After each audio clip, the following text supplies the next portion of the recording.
سورۃ طٰہٰ مکی صورت ہے، اور یہ طٰہٰ اس کے پہلا لفظ ہی اس صورت کا وجہ تسمیہ ہے۔ یہ حروف مقطعات میں سے ہے، جس طرح الف لام میم، الف لام را، طا سین قاف ہا یا عین صاد ہے، اسی طرح طٰہٰ بھی حروف مقطعات میں سے ہے۔ علم نہیں ہے یہ، یعنی نام نہیں ہے علیحدہ طور پر۔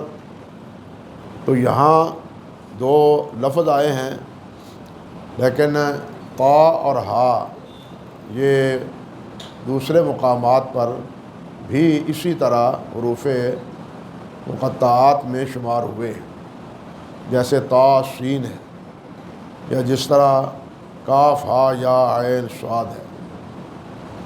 تو یہ اصل میں ہے تو حروف مقطعات ہی میں سے، جس کے معنی حقیقتاً اللہ رب العزت ہی جانتے ہیں، اور اس صورت کا نام اسی حرف مقطعات سے ہی، یعنی طٰہٰ ہی سے رکھا گیا ہے۔ جس طرح کہ سورہ یاسین ہے، یاسین بھی حروف مقطعات میں سے ہے، اس کا بھی نام یاسین ابتدائی اسی حروف سے، انہی حروف سے رکھا گیا ہے۔ ویسے بھی بعض نے تو کہا ہے کہ یہ ابتدائی حروف جو ہے نا وہ ان صورتوں کے نام ہیں۔ بعض نے کہا ہے کہ یہ اللہ سبحانہ و تعالیٰ کا ایک راز ہے، اور بعض نے یہ کہا ہے کہ اس میں اللہ سبحانہ و تعالیٰ کی طرف سے ایک چیلنج ہے اہل مکہ کے لیے، جو اپنے آپ کو اہل لسان سمجھتے تھے۔ بہرحال جو بھی بات ہو، کہنے کا مقصد یہ تھا کہ طٰہٰ یہ اس صورت کا نام ہے اسی لفظ سے۔ اللہ تعالیٰ فرماتے ہیں ما انزلنا علیک القرآن لتشقی الا تذکرۃ لمن یخشی، کہ ہم نے یہ قرآن آپ پر اس لیے نازل نہیں کیا کہ آپ کسی مشقت میں مبتلا ہوں، آپ کو مشکل میں ڈالا نہیں گیا۔ آپ کی ذمہ داری یہ ہے کہ آپ قرآن مجید کو پڑھ کے لوگوں کو بتلا دیں، لوگوں کو سنا دیں۔ کوئی مسلمان ہوتا ہے نہیں ہوتا، یہ آپ کی ذمہ داری نہیں ہے۔ آپ کی ذمہ داری جو ہے وہ آپ اس کو نبھائیں، اور آپ جو اس بارے میں متفکر رہتے ہیں اور اس بارے میں احساس تمہیں رہتا ہے کہ اتنے دلائل سننے کے باوجود بھی یہ محروم القسمت لوگ قرآن مجید کی تعلیم سے آگاہ نہیں ہوتے، اور اللہ رب العزت کی یکتائی اور اللہ رب العزت کی توحید سے آشنا نہیں ہوتے۔ نبی علیہ الصلوۃ والسلام اس بارے میں فکر مند بھی رہتے تھے، اور آپ کی اس فکر مندی کا قرآن مجید میں کئی مقام پر اللہ تعالیٰ نے ذکر بھی کیا ہے، اور یہاں اسی بات کا اشارہ ہے کہ ما انزلنا علیک القرآن لتشقی، کہ ہم نے آپ پر قرآن اس لیے نازل نہیں کیا کہ آپ کو مشقت میں ڈال دیا جائے، الا تذکرۃ لمن یخشی، یہ تو نصیحت ہے ان لوگوں کے لیے جو ڈر جاتے ہیں، جو اللہ سے ڈریں، اللہ سے خوف کھائیں، اللہ کے عذاب سے ڈریں، قیامت کے دن سے ڈریں، ان کے لیے یہ نصیحت تو نازل کی ہے اللہ سبحانہ و تعالیٰ نے سارے انسانوں کے لیے۔ یہ بالکل اسی طرح سمجھنا چاہیے جس طرح اللہ سبحانہ و تعالیٰ نے فرمایا ہے ابتداء میں، سورۃ بقرہ کی ابتداء میں، ھدی للمتقین، کہ یہ کتاب الف لام میم ذالک الکتاب لا ریب فیہ ھدی للمتقین، کہ یہ متقین کے لیے ہدایت ہے۔ حالانکہ قرآن مجید میں دوسرے مقام پر فرمایا ہے شہر رمضان الذی انزل فیہ القرآن ھدی للناس، وہاں یہی فرمایا کہ یہ لوگوں کی ہدایت کے لیے ہے۔ قرآن تو اللہ تعالیٰ نے سارے لوگوں کی ہدایت کے لیے نازل کیا ہے، لیکن اس سے ہدایت وہ لوگ پاتے ہیں جو پرہیز کرتے ہیں، متقی ہوتے ہیں۔ اسی طرح نصیحت تو یہ سب لوگوں کے لیے ہے، اللہ اکبر، لیکن نصیحت حاصل کرنے والے وہ ہیں جن کے دل میں ڈر ہے، جو بے خوف ہیں، جن کے دل میں اللہ ذوالجلال والاکرام کے عذاب کی کوئی ڈر اور کوئی خوف اور کوئی خطرہ ہی نہیں ہے، وہ اس سے بالکل اس سے بے پرواہ ہیں، اور قرآن مجید کا برکے الٹا استہزاء کرتے ہیں، مذاق اڑاتے ہیں۔ اللہ فرماتے ہیں تنزیل ممن خلق الارض والسماوات العلی، یہ محمد صلی اللہ علیہ وسلم نے کوئی اپنی طرف سے نہیں بنا لیا، بلکہ یہ اس ہستی نے اتارا ہے جس نے زمینوں کو پیدا کیا ہے اور آسمانوں کو بلند کیا ہے۔ اللہ اکبر! آسمانوں کو بلند کیا ہے، آسمان بنائے ہیں، 7 آسمان بنائے ہیں، اور یہ 7 آسمان بغیر کسی سہارے کے محض اللہ رب العزت کے حکم کی بنیاد پر کھڑے ہیں۔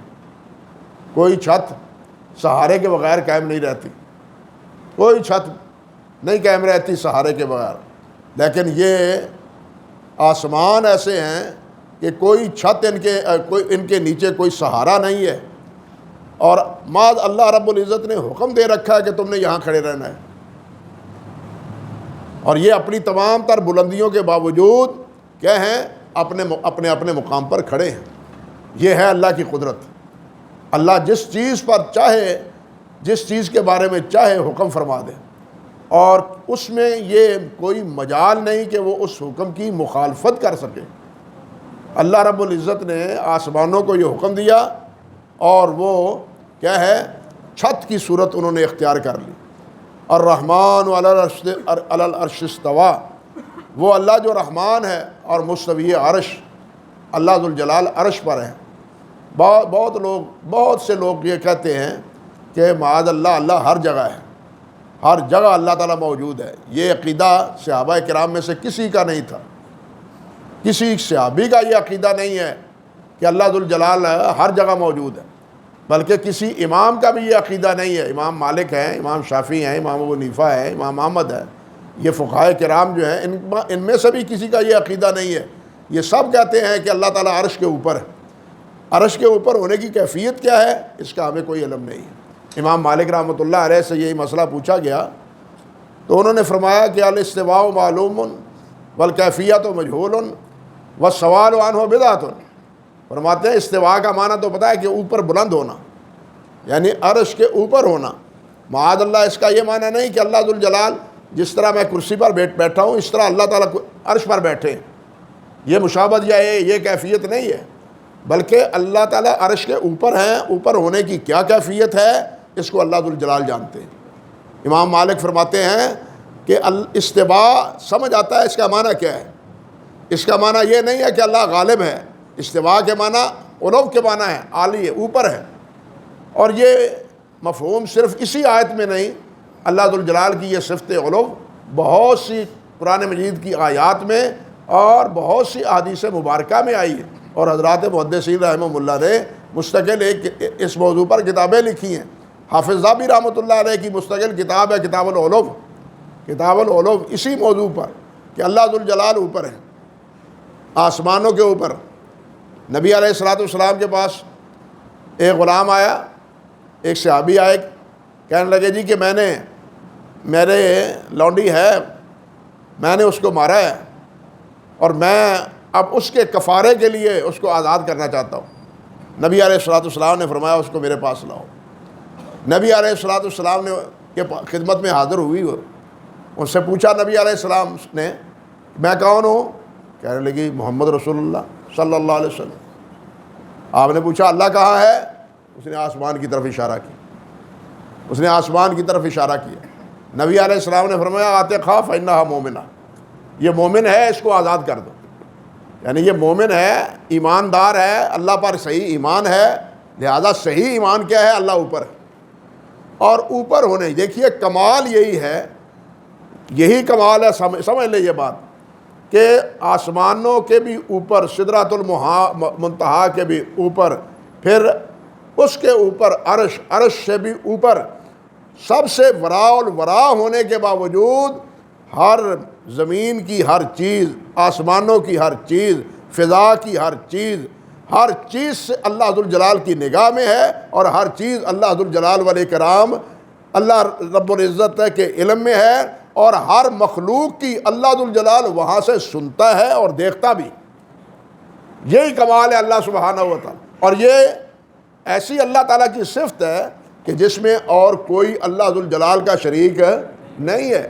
دیکھیے ہم کوئی بات قریب ہو تو سنتے ہیں، اگر دور ہو تو نہیں سنتے، قریب ہو تو دیکھتے ہیں، دور ہو ہمیں نظر نہیں آتا. انسان کی یہ خصوصیت ہے، وہ سنتا وہی بات ہے جو اس کے کانوں تک آواز پہنچے، دیکھتا وہاں تک ہے جہاں تک اس کی بصیرت جو ہے، بصارت جو ہے کام کرتی ہے. آگے اگر آڑ آ جاتی ہے، دیوار آ جاتی ہے یا کوئی اور چیز آ جاتی ہے تو انسان کی نگاہ جواب دے دیتی ہے. لیکن اللہ ذوالجلال عرش پر ہونے کے باوجود یہ ساری آسمان، یہ سورج، یہ چاند، یہ سب کچھ اوپر ہونے کے باوجود اللہ ذوالجلال کی نگاہ سے کوئی چیز چھپی ہوئی نہیں ہے. اللہ کی نگاہ سے کوئی چیز چھپی ہوئی نہیں ہے. اور اسی طرح ہر ایک چیز کے بارے میں اللہ کو ہی علم ہے. اور اسی طرح ہر چیز کی، ہر انسان کی، ہر مخلوق کی آواز وہاں اللہ ہی سنتا ہے. دور نزدیک سننے والا صرف اللہ ہے. انسان قریب کی بات تو سن لیتا ہے لیکن دور کی بات نہیں سنتا. بھائی اگر اللہ تعالیٰ ہر جگہ حاضر ہے، ہمارے ہاں لفظ بولتے اللہ ہر تھا یا حاضر ناظر ہے، بالکل غلط ہے، یہ جملہ درست نہیں ہے. اللہ ناظر ضرور ہے، حاضر نہیں ہے. دیکھیے اللہ ناظر ہے، ہر جگہ ناظر ہے، حاضر نہیں ہے. اللہ کہاں ہے؟ عرش پر ہے. اگر ہر جگہ اللہ ذوالجلال ہے اور اللہ دیکھتا ہے، اللہ سنتا ہے، تو پھر کمال کیا ہے؟ بات سمجھے؟ کمال کیا ہے اللہ ذوالجلال والے کرام کا؟ کہ اللہ تو ہر جگہ موجود ہے، لہذا ہر ایک کی بات سنتا ہے.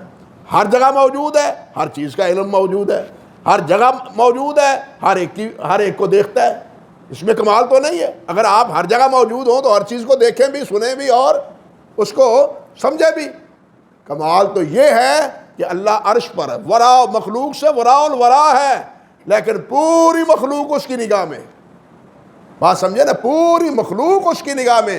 یہ ہے اللہ کا مقام، یہ ہے اللہ کا شان. یہ جو ہمارے ہاں بات معروف ہو گئی ہے بے خبری میں، یہ محدثین کا، صحابہ کرام کا، نبی علیہ السلام کی احادیث میں یا قرآن مجید میں اس کا کوئی ثبوت نہیں ہے. یہ صرف کہتے ہیں قرآن مجید کی بعض ایسی آیات جس سے یہ استدلال کرتے ہیں، وہ استدلال بھی بالکل خائب و خاسر ہے.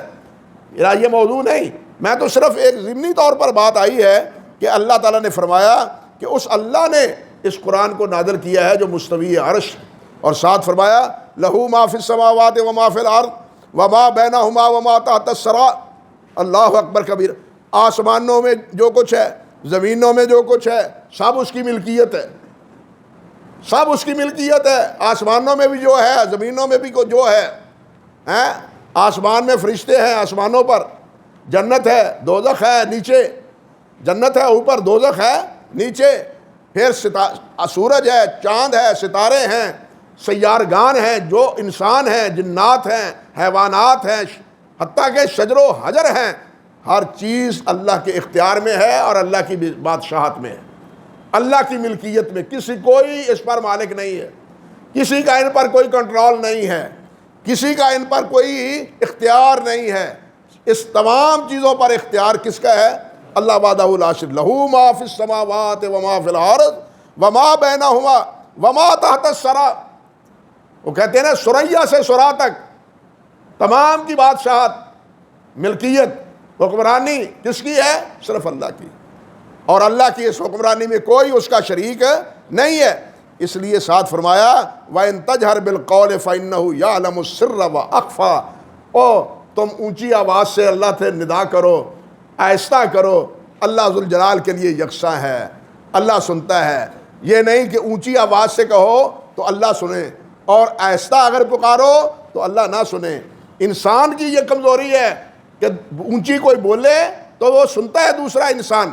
یہ انسان کی کمزوری ہے کہ انسان بولے، اس کی آواز زبان سے نکلے، تب وہ دوسرا انسان اس کی آواز کو سنتا ہے.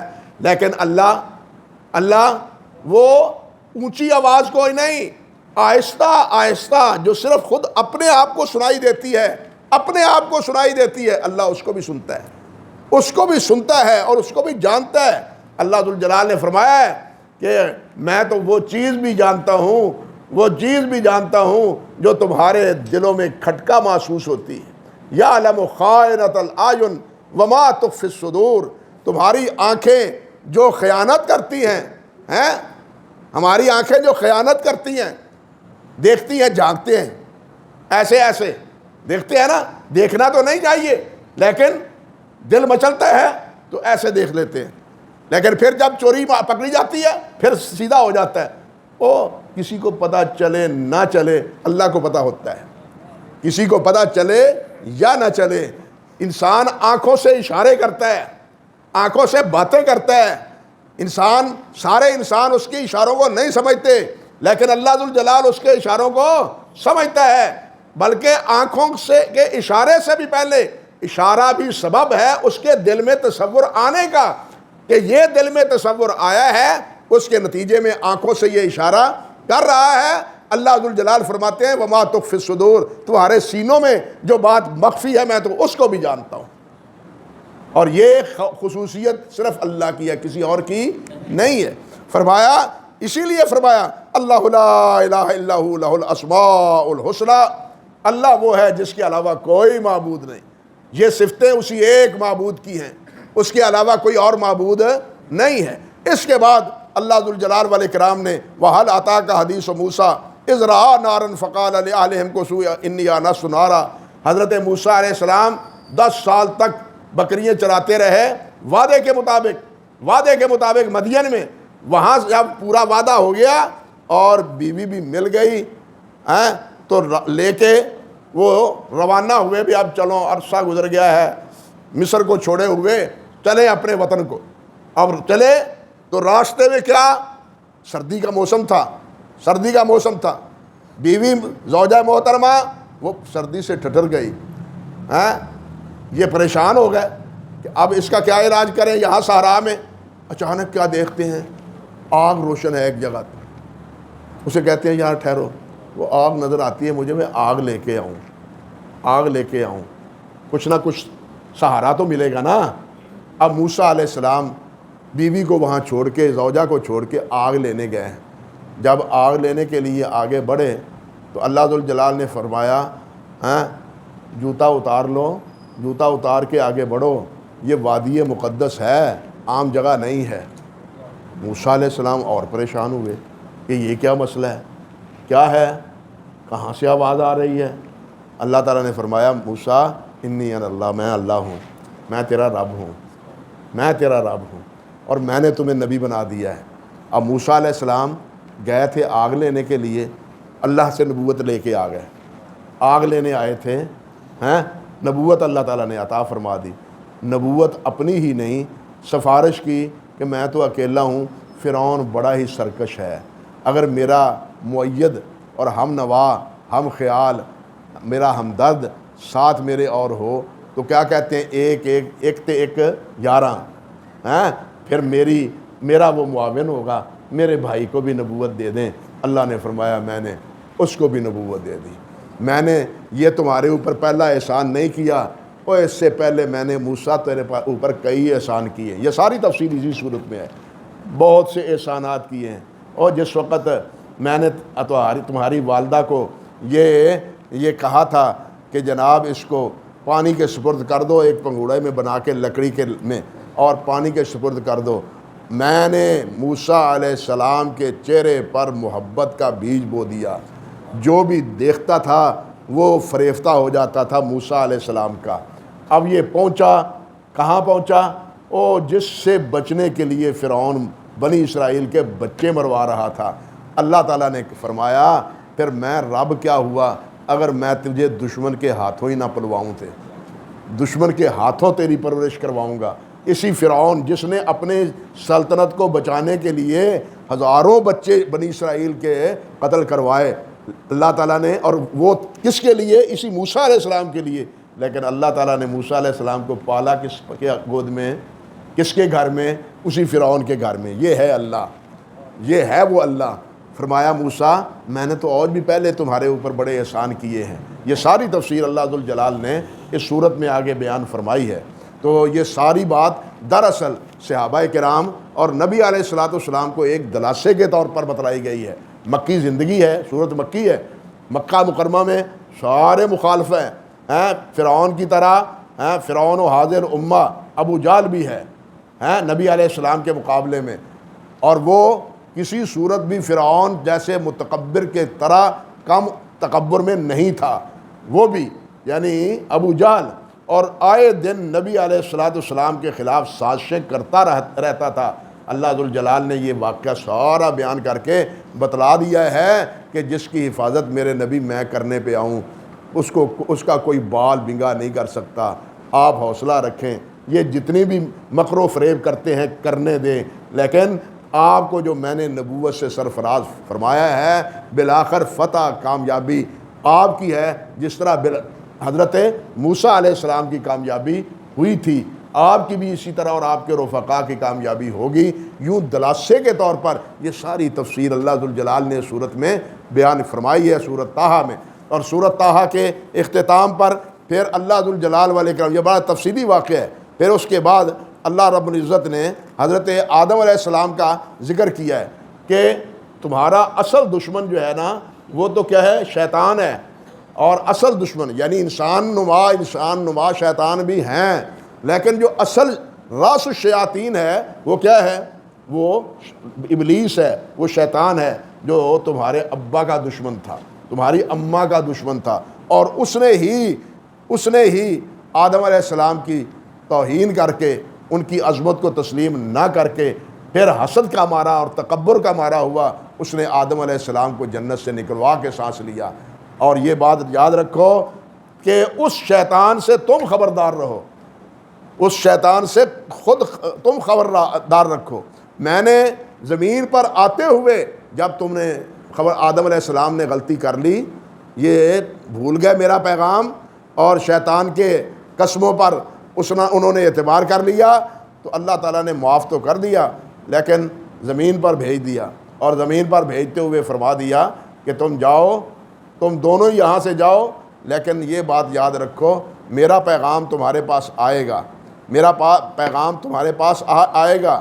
اللہ فَإِمَّا يَأْتِيَنَّكُم مِّنِّي هُدًى فَمَن تَبِعَ هُدَايَ فَلَا يَضِلُّ وَلَا يَشْقَىٰ، جو میری ہدایت کی تابع داری کرے گا وہ گمراہ نہیں ہوگا اور وہ بدبخت نہیں، بد نصیب نہیں ہوگا۔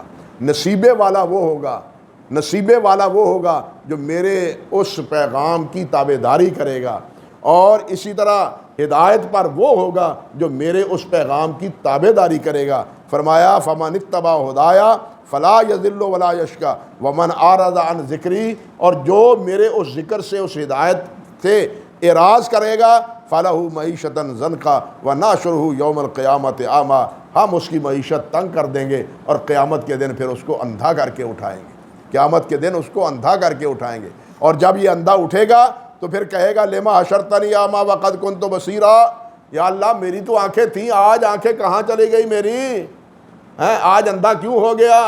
اللہ فرمائیں گے قال كذلك اتتك آیاتنا فنسیتها فكذلك اليوم تنسى، اور تو نے میری آیات کو بھلا دیا، آج میں نے تمہیں بھلا دیا، تو نے میری آیات کو بھلا دیا۔ بھلانے سے مراد اللہ تعالیٰ بھولتے تو نہیں ہے، ما کان ربک نسیا، یعنی تم نے میری آیات کی پرواہ نہیں کی، آج مجھے تمہاری کوئی پرواہ نہیں، جاؤ جہاں جھک مارتے ہو، جاؤ جہنم میں جاتے ہو، جاؤ۔ تو اس طرح اللہ ذوالجلال نے ابتدا ہی میں اللہ تعالیٰ نے آدم علیہ السلام کے اس واقعے کو بیان کر کے، پہلے فرعون کے واقعے کو اور اپنے موسیٰ علیہ السلام کے واقعے کو، اور پھر اس واقعے کو بیان کر کے اللہ ذوالجلال والاکرام نے ہمیں خبردار کیا، اور پھر نبی علیہ السلام کو بالکل وہ بنی اسرائیل، سورۃ بنی اسرائیل کی طرح آخر میں یہ بات فرمائی فاصبر علی ما یقولون وسبح بحمد ربک قبل طلوع الشمس وقبل غروبها ومن آناء الليل فسبح واطراف النهار لعلک ترضی۔ جیسے وہاں منافق مشرکین کہتے تھے نا، یہ بنا کے دکھاؤ، یہ ایسا کر کے دکھاؤ، ایسا کر کے دکھاؤ پھر ایمان لائیں گے، اس وقت ان کے دعووں اور مطالبوں کے جواب میں اللہ تعالیٰ نے فرمایا ان کی کوئی پرواہ نہ کرو، تم میری بندگی کرو، اقم الصلاۃ لدلوک الشمس الی غسق اللیل وقرآن الفجر، تم قرآن مجید پڑھو اور نمازیں ادا کرو۔ یہاں بھی وہی بالکل کیفیت ہے، اللہ سبحانہ و تعالیٰ نے فرمایا فاصبر علی ما یقولون، جو کہتے ہیں ان کو کہنے دو، آپ صبر کریں۔ یہ آپ کو شاعر کہتے ہیں، یا آپ کو ساحر کہتے ہیں، یا آپ کو مجنون کہتے ہیں، صبر کریں آپ۔ حضرت عائشہ رضی اللہ تعالی عنہ، نبی علیہ السلام ان کے گھر میں تشریف فرما تھے، ایک یہودی آیا، یہودی نے، ظالم نے آ کے کیا کہ السلام علیکہ یا کیا لفظ کہا، یا السلام علیکہ یا مزمم، یا مزمم۔ حضرت عائشہ رضی اللہ تعالی عنہ فرمانے لگی علیک اللعنہ، تیرے اوپر اللہ کی لعنت ہو، تیرے اوپر اللہ کی پھٹکار ہو۔ نبی علیہ السلام کے بارے میں تو مذمم کہتا ہے۔ نبی علیہ السلام نے فرمایا عائشہ میں محمد ہوں، اس نے جو کچھ کہا ہے مذمم کو کہا ہے، محمد کو تو نہیں کہا، تو ایسے ناراض ہو رہی ہے۔ دیکھیے حوصلہ، یہ ہے حوصلہ، یہ ہے صبر، جس کا اللہ نے جس کی تلقین بار بار قرآن مجید میں کی کہ فاصبر علی ما یقولون وسبح بحمد ربک قبل طلوع الشمس، شمس سورج کے طلوع ہونے سے پہلے بھی اور غروب سے پہلے بھی، یعنی عصر اور مغرب کے مابین، اور اسی طرح طلوع فجر سے طلوع شمس سے پہلے، ومن آناء اللیل، اور رات کی گھڑیوں میں، فسبح، اللہ کی تسبیح بیان کرو۔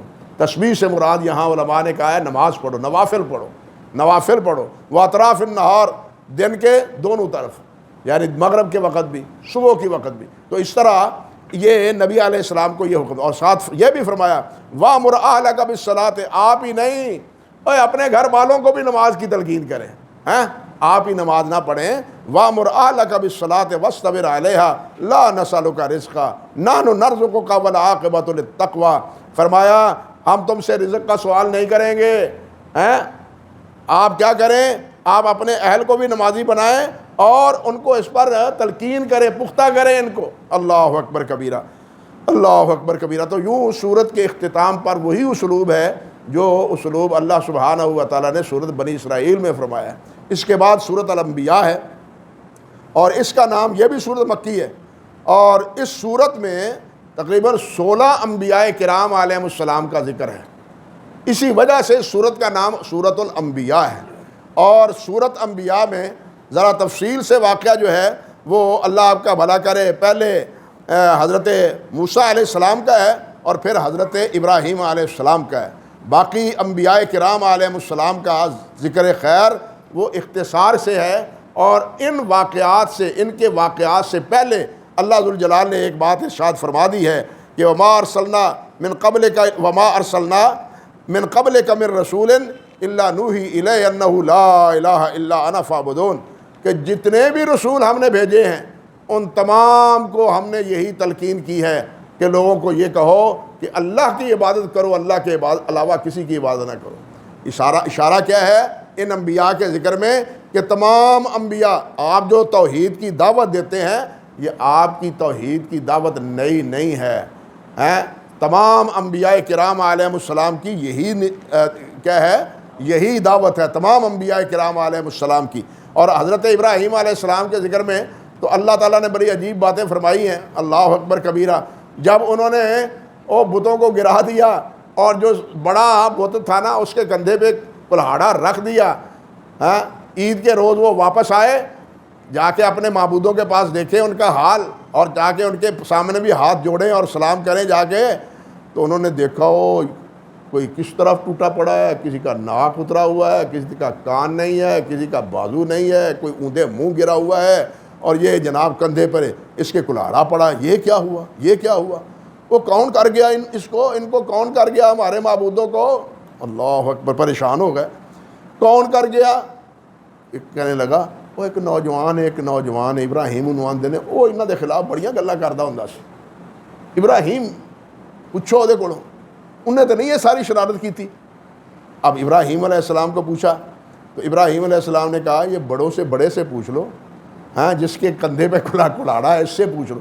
وہ کہنے لگے ابراہیم آپ کو تو پتہ ہے کہ یہ بولتے نہیں ہیں، یہ بولتے نہیں ہیں۔ ابراہیم علیہ السلام فرمانے لگے اف لکم ولما تعبدون، تمہارے اوپر بھی اور تمہارے معبودوں پر بھی افسوس ہے، تمہاری عقل پر افسوس ہے، تمہارے معبودوں کا پر افسوس ہے جو بول نہیں سکتے، بول نہیں کرتے، تمہارا کام کس طرح سنوار سکتے ہیں، وہ تمہارے کام کس طرح آتے ہیں؟ وہ کہنے لگے اب بات دیکھیے، عجیب بات ہے، وہ کہنے لگے دیکھو اگر کچھ کرنا ہے نا تو کرو، اللہ وقالوا حرقوه وانصروا آلہتکم ان کنتم فاعلین، وہ جے کچھ کرنا ہے میں گلاں ہی کری جان رہے ہو ابراہیم دے خلاف، جے کچھ کرنا ہے تے کرو، تے اپنے معبوداں دی مدد کرو۔ لفظ دیکھیں وانصروا آلہتکم، اپنے معبودوں کی مدد کرو۔ معبود تو مدد نہیں کرتے، وہ تو مار کھائے بیٹھے ہیں سارے کے سارے، وہ تو ٹوٹے پھوٹے ہیں سارے کے سارے، کسی کی گردن نہیں ہے، کسی کا بازو نہیں ہے، کسی کی ٹانگ نہیں ہے، ہیں اب ان کی مدد کرو، ہیں معبود لیکن جن کی عبادت کرنے والے ہیں ان کی وہ مدد اپنے معبودوں کی کر رہے ہیں۔ ہمارے رب کو جس کی ہم عبادت کرتے ہیں اس کی مدد کی کسی کو ضرورت نہیں ہے۔ آپ سورۃ بنی اسرائیل کی آخر میں سن چکے ہیں نا، وَلَمْ يَكُنْ لَهُ وَلِيٌّ مِّنَ الذُّلِّ، اللہ تعالیٰ کمزور نہیں ہے کہ اس کو کسی کی مدد کی ضرورت ہو، اللہ کمزور نہیں ہے کہ اس کو کسی کی مدد کی ضرورت ہو۔ باقی جتنے بھی ہیں سب کو مدد کی ضرورت ہے، وہ زندہ ہوں، وہ مردہ ہوں، وہ انبیاء ہوں، وہ صلحاء ہوں، وہ دوسروں کے بغیر ان کے دربار اور ان کے کہنا چاہیے کہ ان کے مقامات وہ نہ بنتے ہیں نہ سنورتے ہیں، نہ ان کی شہرت ہوتی ہے، بلکہ حقیقت یا بات یہ ہے بھائی صاف صاف، وہ فارسی کا ایک جملہ ہے، پیرا نمے پرند مریدہ میں پراند، کہتے ہیں پیر نہیں اڑتے، مرید پیروں کو اڑاتے ہیں۔ ہاں، پیر نہیں اڑتے، مرید اڑاتے۔ آج حضرت صاحب سے یہ ہوا، آج حضرت صاحب سے یہ ہوا، فلاں وقت حضرت صاحب سے یہ ہوا۔ یہ ہمارے شاہ کوٹ ہے نا، شاہ کوٹ 9 لاکھ ہزاری، ہاں بابا جی ہیں وہاں 9 لاکھ ہزاری، ان کا ایک آدمی اس کو اللہ تعالیٰ نے ہدایت دی، عبد الرحمن اس کا نام تھا، ملا مجھے ملاقات ہوئی ہے بعد میں۔